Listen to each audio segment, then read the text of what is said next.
बिस्मिल्लाहिर्रहमानिर्रहीम। अस्सलाम वालेकुम प्यारे बच्चों, कैसे हैं आप? उम्मीद करता हूँ आपने ओरिएंटेशन यानी कि जिसको हम इंट्रोडक्शन ऑफ दिस कोर्स है उसकी वीडियो भी आपने देखी होगी, और आपने जो हमारा पहला मॉड्यूल जिसमें मैंने आपको दो बातें सिखाई हैं कि भाई एडवांस एक्सेल टेक्निक होती क्या है और इसकी इंपॉर्टेंस कैसे है हमारे ऑडिट प्रोफेशन में, वो दो वीडियो आपने देख ली होंगी। प्यारे बच्चों, अब हम बात करने वाले हैं किसके हवाले से? एडवांस फंक्शन एंड फॉर्मूला के हवाले से। तो सबसे पहले मैं आपको थोड़ा सा ओवरव्यू दे देता हूं कि हमने जो logical function, lookup function, dynamic array function और डेटाबेस फंक्शन के हवाले से जब हमने ओरिएंटेशन क्लास यानी इंट्रोडक्टरी क्लास हमने कंडक्ट की थी, उसमें हमने ये चार फंक्शन के हवाले से पढ़ा था। अब हम जरा ये देख लेते हैं कि इन चार फंक्शन में हम क्या क्या पढ़ने वाले हैं, ताकि आपको एक आइडिया हो जाए। क्योंकि देखें, ज्यादा थ्योरी भी मेरे बच्चों को बोर कर देगी। तो प्यारे बच्चों, ये जो आपका सेशन है, ये जो आपका मॉड्यूल है, इसमें आपको प्रैक्टिकल काम भी देखने को मिलेगा। यानी कि आप खुद जब ये पढ़ेंगे तो साथ में आपको प्रैक्टिस करने का मौका मिलेगा, ताकि आपकी बोरियत का भी खास ख्याल रखें। तो सबसे पहले हम क्या करते हैं, इन फंक्शंस में क्या क्या चीजें हैं उसको जरा एक नजर देख लेते हैं। प्यारे बच्चों, अगर आप नोट करें तो लॉजिकल फंक्शन के अंदर हम 7 तरह के फंक्शंस के बारे में पढ़ेंगे। इफ, एंड, और, इफ एरर, नॉट, एक्स और स्विच। जो आखिरी के 3 फंक्शन है ना, नॉट, एक्स और, मैं यहां पर निशान भी लगा देता हूं। मैं यहां पर इस तरीके से निशान, 1, 2 और ये 3, ये 3 फंक्शन बेसिकली एमएस ऑफिस 365 के अंदर मौजूद है। इससे नीचे पॉसिबल है कि नहीं हो, क्योंकि मैंने इन फंक्शंस को एमएस ऑफिस 365 में यूज किया है, और जहां तक मेरी नॉलेज है ये इसके नीचे वाले यानी कि 365 से जो पहले वाले वर्जन है उनमें वो फंक्शन अवेलेबल नहीं। तो लिहाजा आपको जब मैं फंक्शन पढ़ा रहा हूं, तो अगर आपके पास एमएस ऑफिस 365 का वर्जन हुआ तो आप उसमें प्रैक्टिस कर पाएंगे। अदरवाइज आप क्या करें, इन चीजों को बेहतरीन अंदाज में देख लें, इनकी लॉजिक को समझ लें, क्योंकि जब आप फॉर्म में जाएंगे तो वहां पर तो आपके पास अपडेटेड वर्जन होगा, तो वहां पर आप इसे इस्तेमाल करने वाले बच्चे बन जाएंगे। तो लॉजिकल फंक्शन के अंदर हम कितने फंक्शंस को सीखेंगे? 7। इफ, एंड, और, इफ एरर, नॉट, एक्स और आखिर में क्या है? स्विच। ठीक है जी।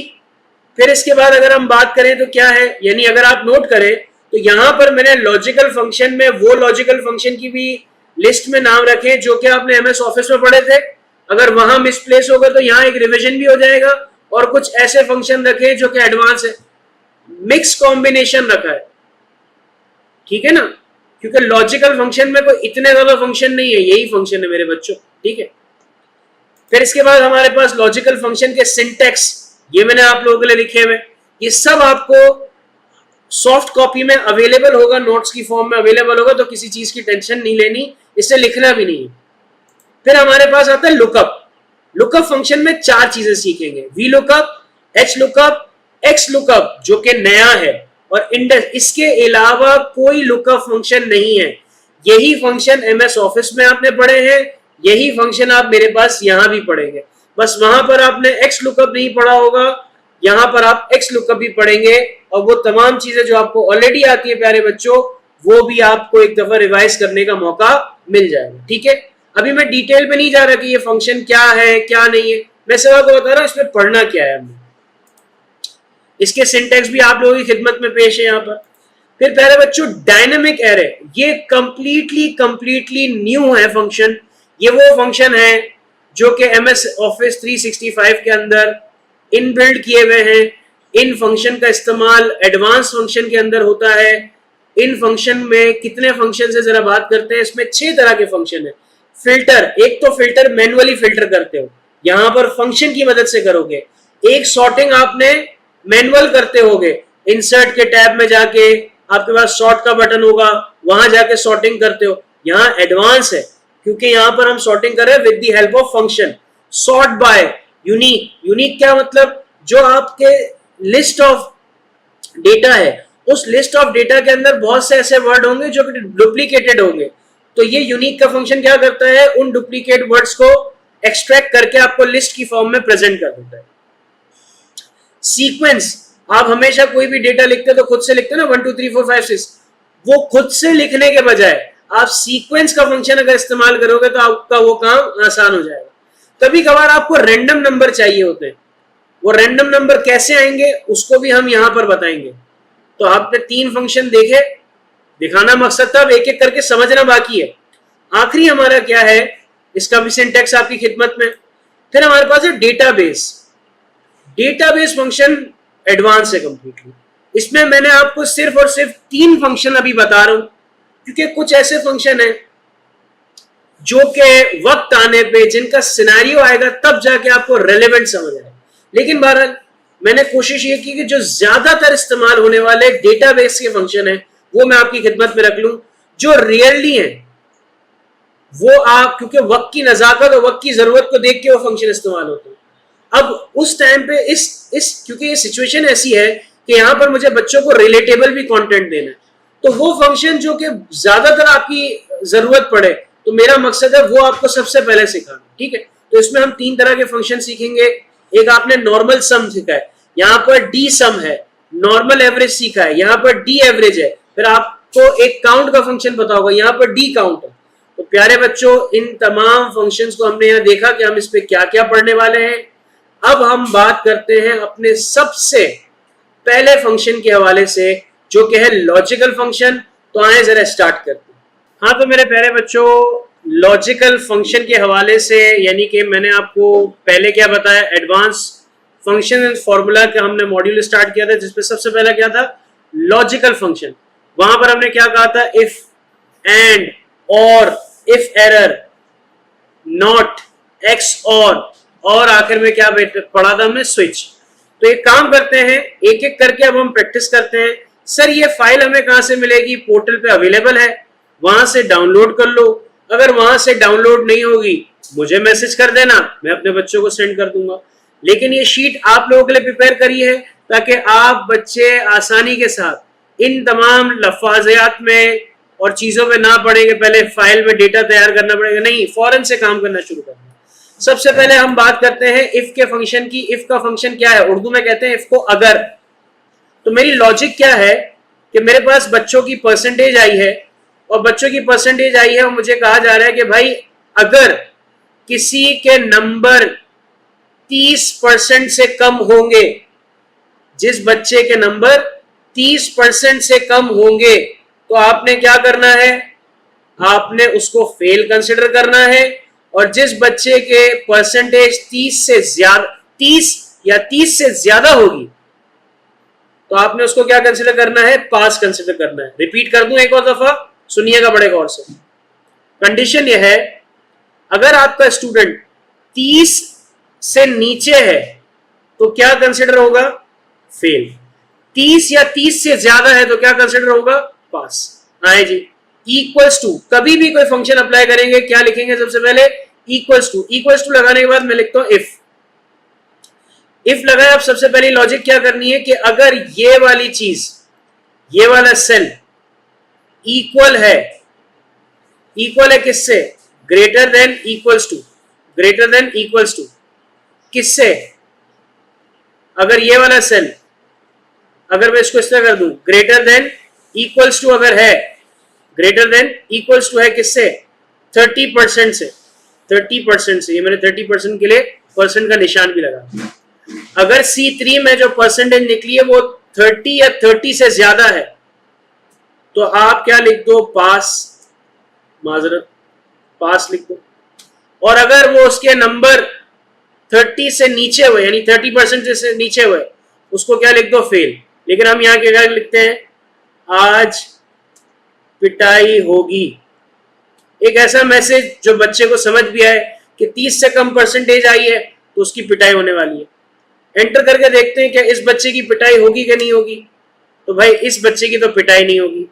अब अगर मैं यही फॉर्मूला दूसरे सेल पे अप्लाई करना चाहूं तो सिंपली क्या करूंगा, कॉपी, सारे एम्प्टी सेल को सेलेक्ट किया जहां जहां मैं फॉर्मूला लगाना चाहता हूं, एंटर प्रेस किया, तो मुझे पता चला कि मेरे 5 स्टूडेंट्स में से 2 स्टूडेंट हैं, एक का नाम है हमजा, एक का नाम है ईमान, जिसमें से दोनों बच्चों की आज पिटाई होने वाली है क्योंकि उनके मार्क्स कितने हैं, 30 से भी कम है।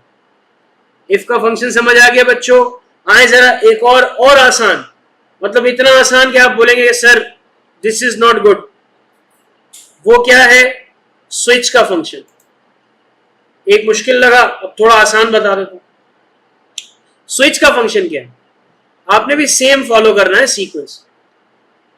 आप कहते हो यार अब्दुल्ला की जगह लगा दो, अब्दुल्ला का नाम नहीं है, अब्दुल्ला की जगह लगा दो अब्दुल रहमान। यानी कि मेरे पास एक नाम की लिस्ट आई और उस लिस्ट में मेरे को बोला कि भाई जो अब्दुल रहमान है ना, अब्दुल्ला है, उसके नाम की जगह लिख दो अब्दुल रहमान, हारून के नाम की जगह लिख दो हारून खान, और इस्माइल के नाम की जगह लिख दो मोहम्मद इस्माइल, और फहद के नाम को चेंज नहीं होने दो।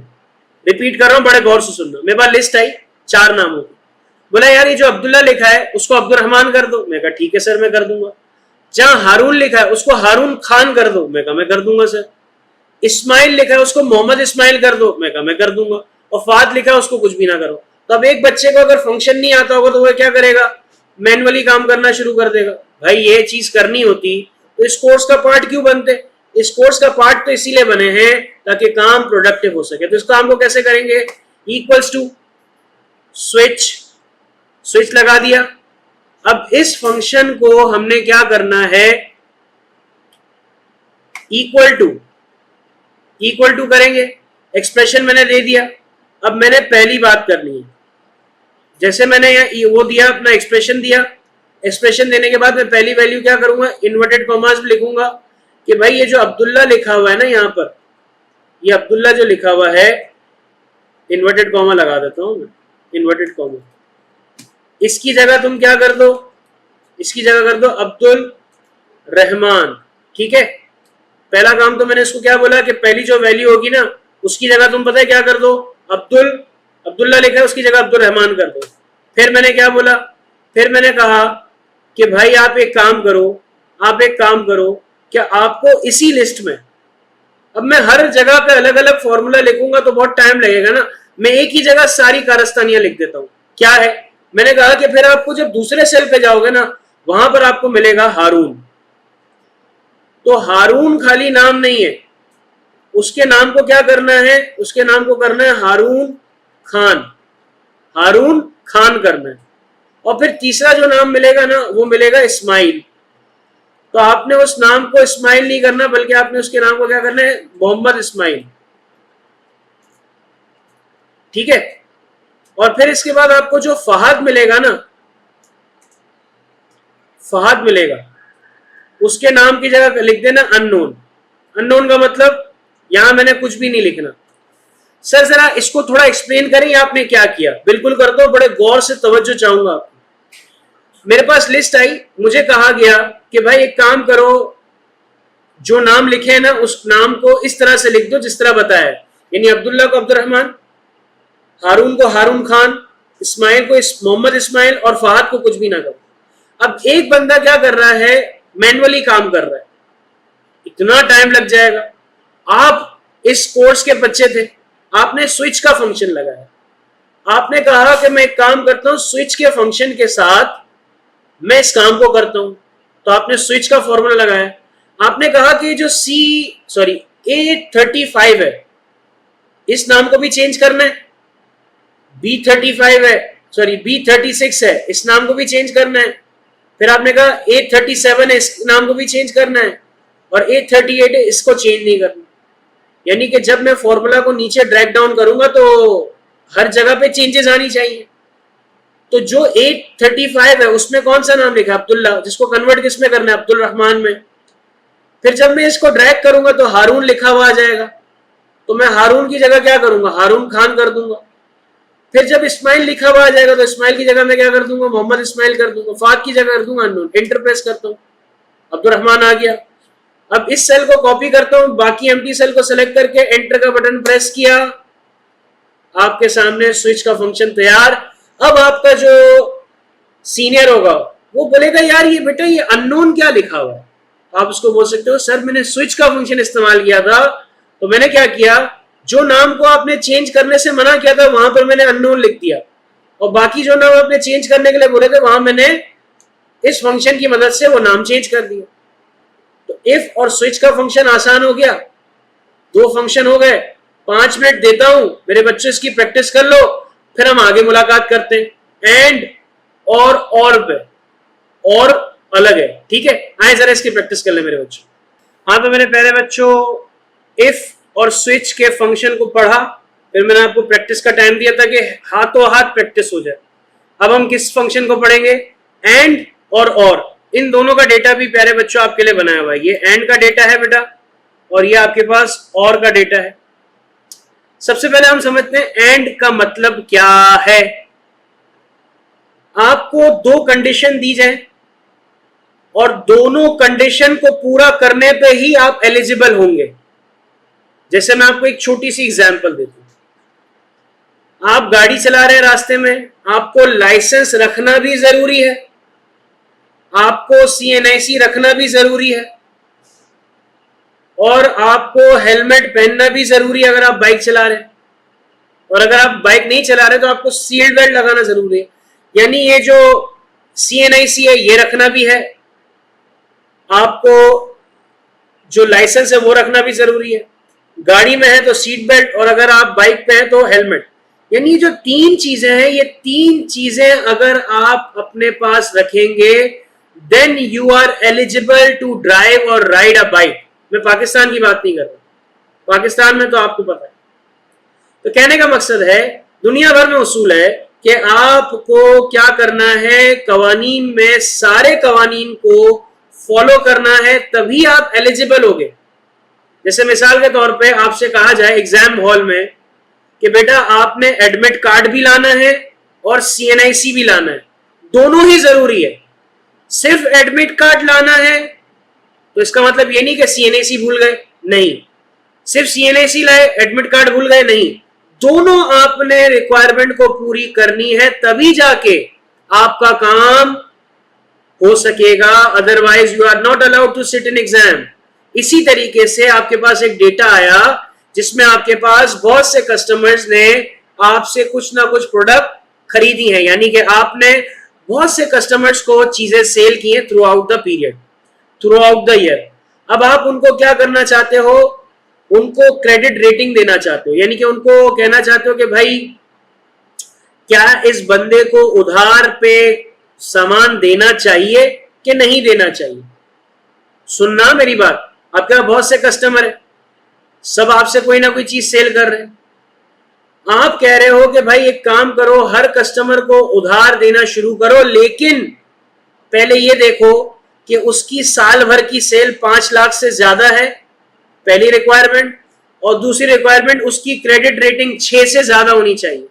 यानी दो क्राइटेरिया को मीट करके ही हम एक कस्टमर को क्रेडिट पीरियड दे सकते हैं, अदरवाइज हमें नहीं देना। एक चीज फुलफिल होगी तो हम नहीं करेंगे, हमें दोनों चीजों को फुलफिल करना। समझ आ रही बात? 5 लाख से ज्यादा की सेल भी हो, 5 लाख या 5 लाख से ज्यादा, और 6 या 6 से ज्यादा की क्रेडिट रेटिंग होगी, तभी एलिजिबल होगा। किसके लिए?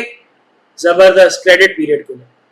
अब हम इसको सॉल्व करते हैं और जरा देखते हैं। सबसे पहले क्या करेंगे? E equals to and logic 1। अगर ये वाला cell greater than equals to है किसके?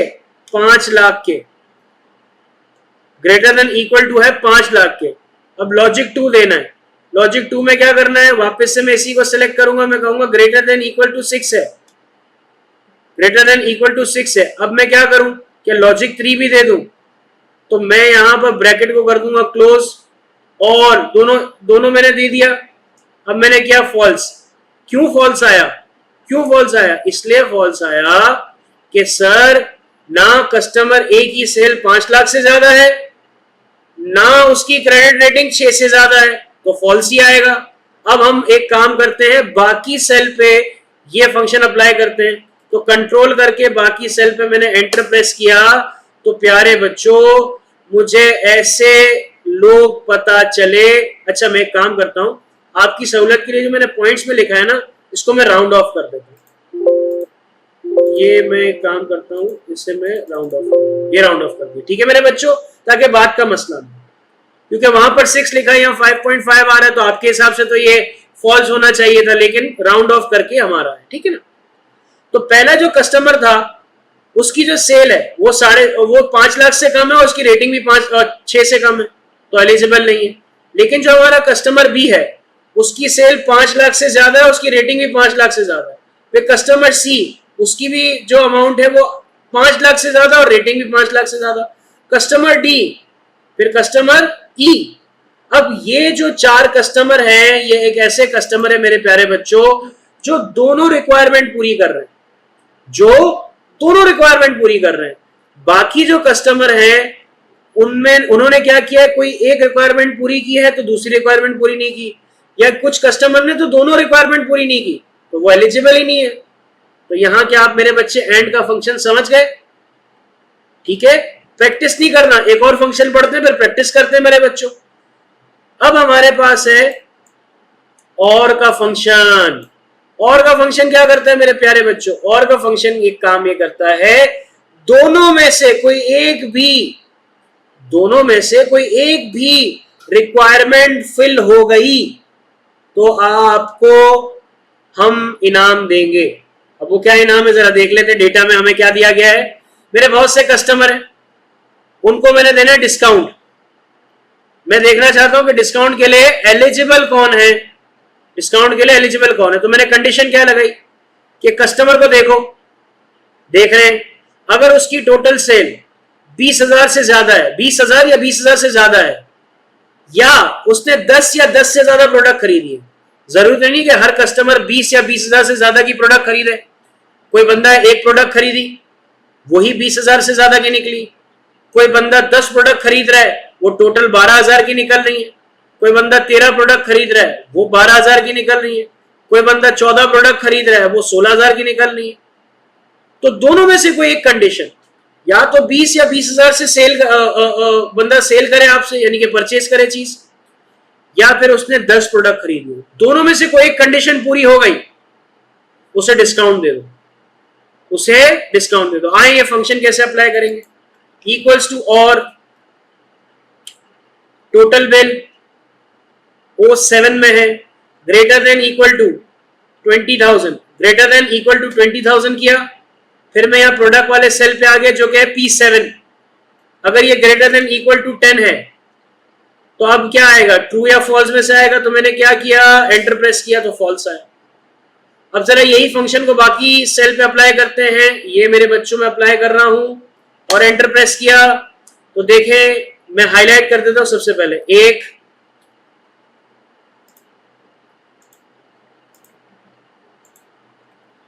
3, 1 और 2 3, 3 और 2 5, 5 और 1 6। यानी मेरे कस्टमर्स में से 6 ऐसे कस्टमर हैं जो दोनों में से कोई एक रिक्वायरमेंट पूरी कर रहे हैं। इसके बाद हमने क्या, इन्हें डिस्काउंट अलाउ कर दो। लेकिन कुछ कस्टमर ऐसे हैं, यानी 10 कस्टमर में से 6 तो एलिजिबल है, 4 ऐसे हैं जिनकी ना सेल, यानी कि जो हमसे ना 20,000 से ज्यादा की कोई प्रोडक्ट खरीद रहे हैं, ना उन्होंने 10 की क्वांटिटी से ज्यादा प्रोडक्ट खरीदी है, लिहाजा मैं उनको डिस्काउंट नहीं दूंगा। अब मेरे प्यारे बच्चों 5 से 7 मिनट निकालें, एंड के फंक्शन और के फंक्शन की क्या करें, प्रैक्टिस कर लें। मुलाकात करते हैं अगले फंक्शन के साथ, जल्दी से करके आ जाए मेरे बच्चों। अच्छा, तो मेरे प्यारे बच्चों आपने इफ की प्रैक्टिस की, स्विच की प्रैक्टिस की, एंड और के फंक्शन की प्रैक्टिस की। अब हम एक और फंक्शन देखते हैं जिसका नाम है इफ एरर। जी मेरे बच्चों, अक्सर बच्चों से फॉर्मूला लगाते हुए गलती आ जाती है। जैसे मिसाल के तौर पे अगर आप नोट करें तो मैंने यहाँ पर क्या किया हुआ है, जरा आप देखिएगा कि मैं यहाँ पर आपको कुछ काम करके बताता हूँ। वो काम कुछ इस तरह से करके बताता हूँ कि मैं एक काम ये करता हूँ कि मैं इक्वल्स टू लगाता हूँ और ये जो एक्चुअल सेल है ना, एक्चुअल सेल, इसको डिवाइड करता हूँ विद टोटल सेल। तो मेरे पास कोई ना कोई नंबर आ जाएगा, बिल्कुल आ जाएगा।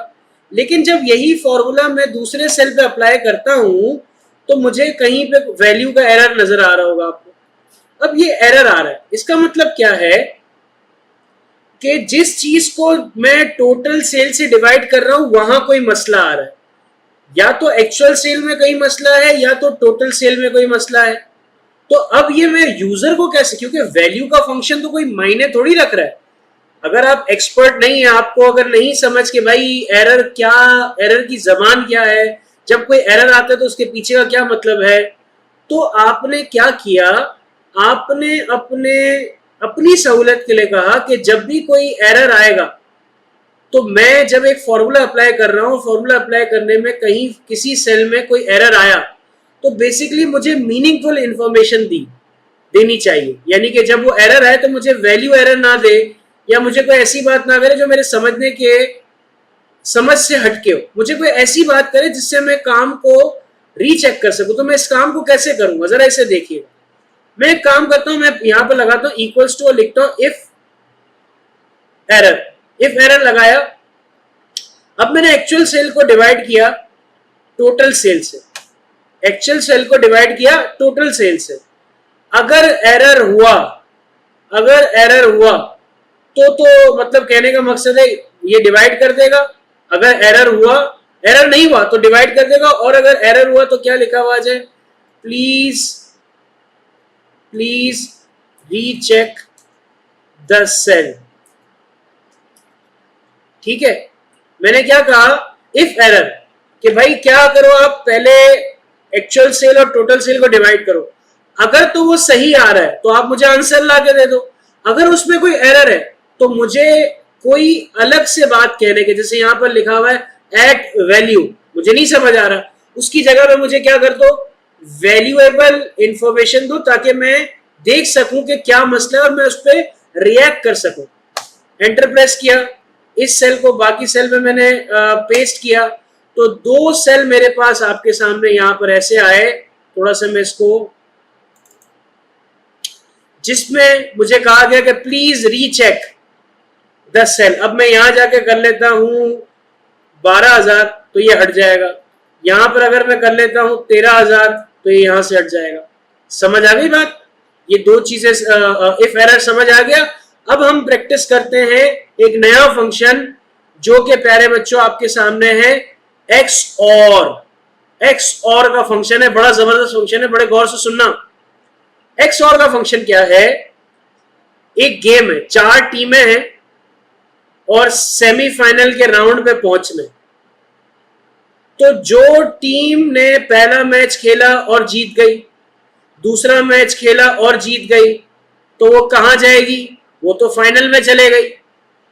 अब मेरे सिनेरियो में कुछ चीजें अगर एग्जाम्पल थोड़ी ऐसी हो जो आपकी क्रिकेट की फीलिंग को हर्ट करे तो मैं माजरत चाहूंगा। फॉर एग्जाम्पल बात यह हो रही है कि थर्ड मैच खेलना चाहिए कि नहीं खेलना चाहिए। अब थर्ड मैच खेलेगा कौन, जो पहले मैच में जीता हुआ है और दूसरे मैच में जीता है, क्या वो खेलेगा? नहीं, जो दोनों मैच जीता हुआ है वो तो डायरेक्ट फाइनल खेलेगा। अगर कोई दोनों मैच हार गया है तो क्या वो तीसरा मैच खेलेगा? नहीं भाई, वो तो सिंपल से आउट हो जाए। यानी जिसने दोनों मैच जीते हुए वो तो फाइनल में पहुंच गया, जिसने दोनों मैच हारे हुए वो तो बाहर ही हो गया खेल से। अब हमारे पास 4 में से 2 टीम बची, जिसमें से एक टीम पहले मैच में जीती तो दूसरे मैच में हारी, दूसरी टीम दूसरे मैच में जीती और पहले मैच में हारी, कोई भी हो सकता है। उन दोनों का मैच क्या होगा? उन दोनों का मैच होगा थर्ड, जिसमें जो रिजल्ट आएगा वो फाइनल टीम के साथ खेलेगी। आप मेरी बात समझे? डिटेल में मजीद जाने की जरूरत तो नहीं है। आए जरा इसको फॉर्मूले और फंक्शन की मदद से हम बात करते हैं।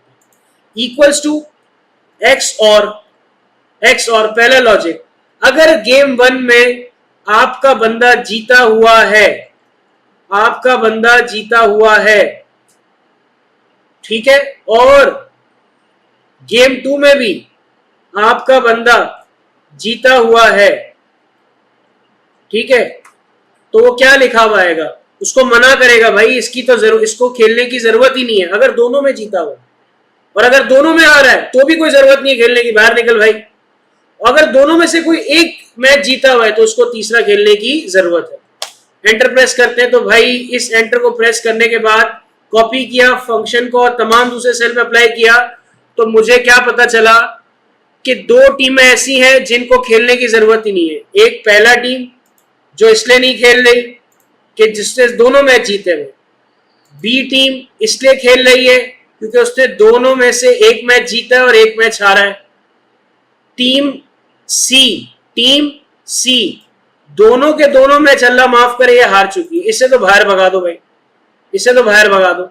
और टीम डी, इसको भी मैच खेलना चाहिए क्योंकि इसने दोनों मैच में से पहला मैच जीता है, दूसरा मैच हारा है।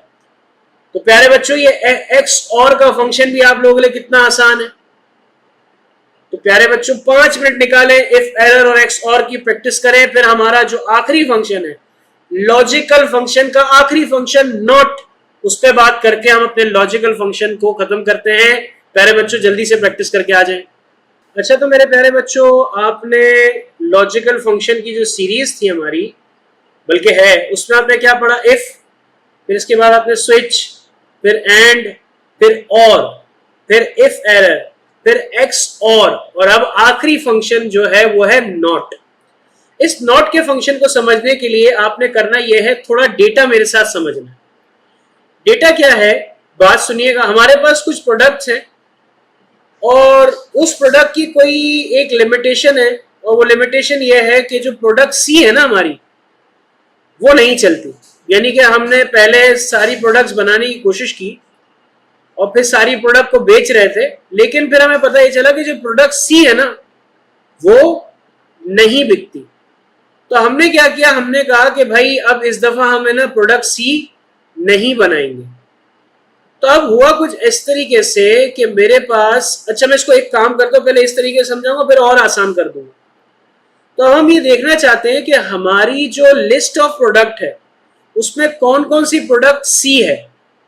अब तो ये मेरे पास तकरीबन 6-7 प्रोडक्ट है।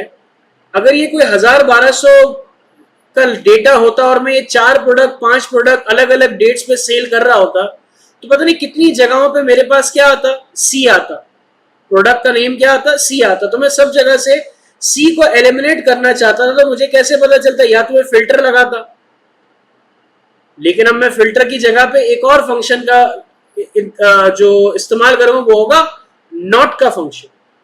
नॉट का फंक्शन कैसे काम करेगा कि मैं यहां पर इक्वल्स टू लगाता हूं और लिखता हूं नॉट, और लॉजिक ये देता हूं क्या क्या ये सेल इक्वल है किसके, सी के, किसके, सी के इक्वल है।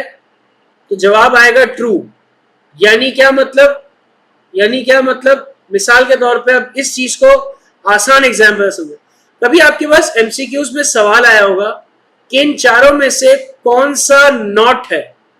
ये 4 ऑप्शन है और सवाल कह रहा है कि इन चारों में से बताओ कौन सा नहीं है। तो आपके पास 3 ऑप्शन वो आते हैं जो होते हैं और एक कौन सा आता है जो नहीं होता।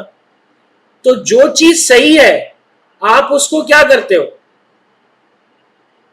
जो चीज सही होती है, मिसाल के तौर पे लिखा हुआ है सवाल में कि एचआर के कौन से ऑब्जेक्टिव नहीं है। एचआर के सवाल है, रैंडम सवाल है, एचआर के कौन से ऑब्जेक्टिव नहीं है।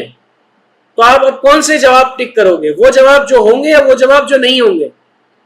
वो जवाब जो नहीं होंगे उसको टिक करोगे। इसी तरीके से भी नॉट का फंक्शन यह काम कर रहा है। जो इक्वल नहीं है उसको वो ट्रू बताएगा और जो इक्वल होगा उसको वो फॉल्स बताएगा। कैसे, आए जरा अप्लाई करते हैं इस फंक्शन को दूसरे सेल्स पे।